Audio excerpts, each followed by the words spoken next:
Okay. Hey everybody, welcome to Outdoor Women's Wellness. We are doing a video series. This is a 3-part video series on the menstrual cycle explained. And I'm going to just start it out by doing the menstrual cycle itself, like talking about the physiology portion of it, what's actually going on in your body. And then we have Zoe, one of our physical therapists, and Lauren, our dietitian, to talk a little bit more about how to maximize on your training sessions during these phases that your body goes through when you're a menstruating individual. So there's me little graphics popping up over here, but we're in my backyard today. It's just too nice outside, so I can't sit inside and do a video. So we are hanging out in my backyard. So if you hear the birds chirping, you just enjoy it.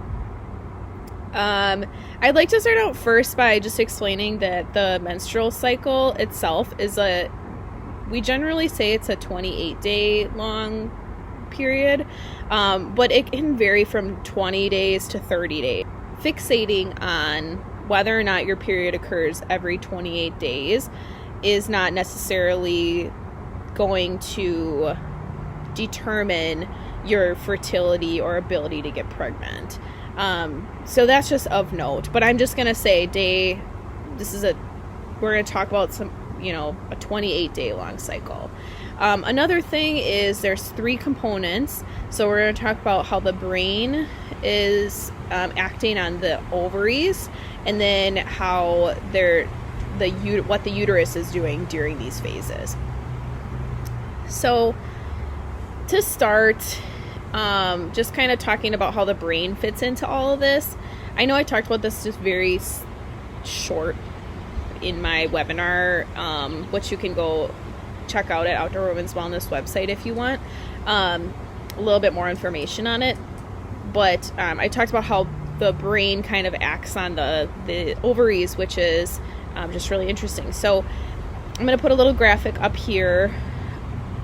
The graphic you see is this a cross section of the brain. So it's like if you would cut my brain down, like where my part is, and look at it on the side. There's a little red arrow that's pointing to the hypothalamus, which is a structure inside the brain, and then another structure called the pituitary gland just beneath it. So let's start in the hypothalamus. Hypothalamus starts by releasing gonadotropin releasing hormone, and it just does it in big surges. The pituitary gland just beneath is hearing that signal, and then starts to release what's called follicle stimulating hormone and luteinizing hormone. And those are 2 hormones that the ovaries are going to hear. So if you picture like the pituitary gland and the hypothalamus like shouting through a megaphone their message, the ovaries are specific to hearing that message. And what's going to happen is the follicles inside of the ovaries, raisin-looking things and circles inside of that ovary structure, those are called follicles. So they are sensitive to that FSH and LH, those 2 hormones. That's how the brain and the ovaries tie together and work together. So let's move on to the phases. I want to break it up in terms of days because I think it's easier for menstruating individuals, because if you're tracking your cycles, I don't know about you, but I usually turn it into days. Like I know my period usually lasts for X amount of days, and then I feel a certain way X amount of days prior to my period happening. Graphic up here to kind of show you where I'm going off of. So if you're a visual learner, you can look at that. I'm going to start... I know I said it's like a 28-day cycle, but we're going to start smack in the middle of it, okay? So we're going to start at ovulation. During ovulation, you are expelling out from the ovary one of those follicles, just the best one, the best guy out there. You're going to put it out there for that sperm to hopefully connect with the egg, right? That's the whole purpose, right? So That's usually day 14 or halfway through the cycle. If we're talking about a 28-day cycler, the ovary now is expelling that follicle. The follicle is going to travel down that follicular tube and into the uterus.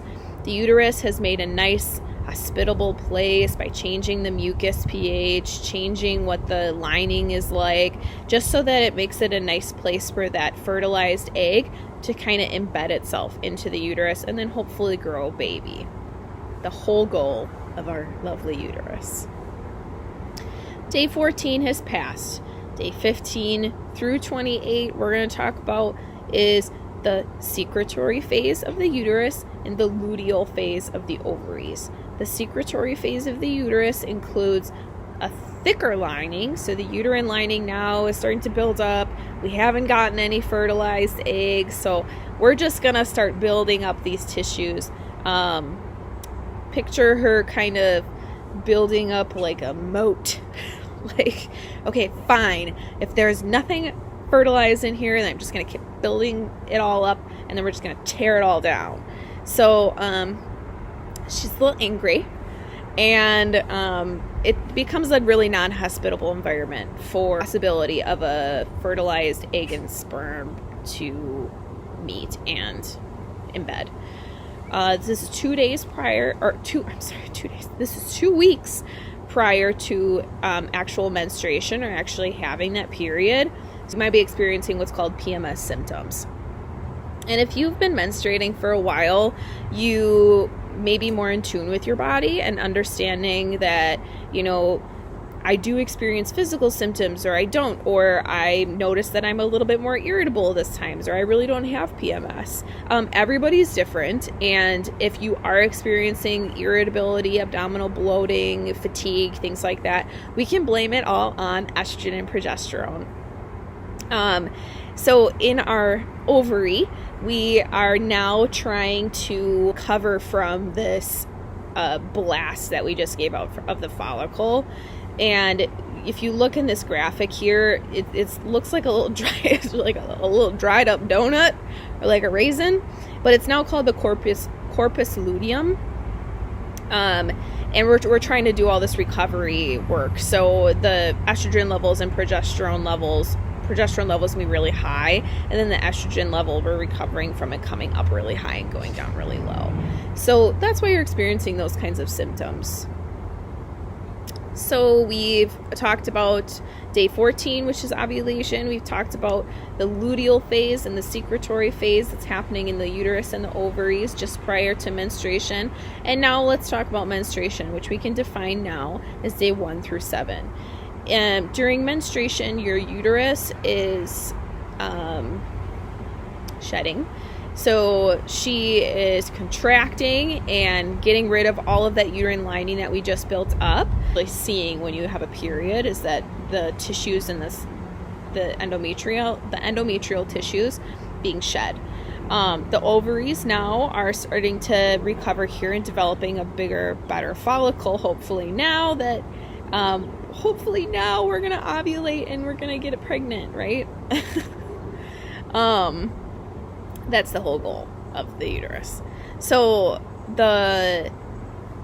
you've had your period now for 7 days generally.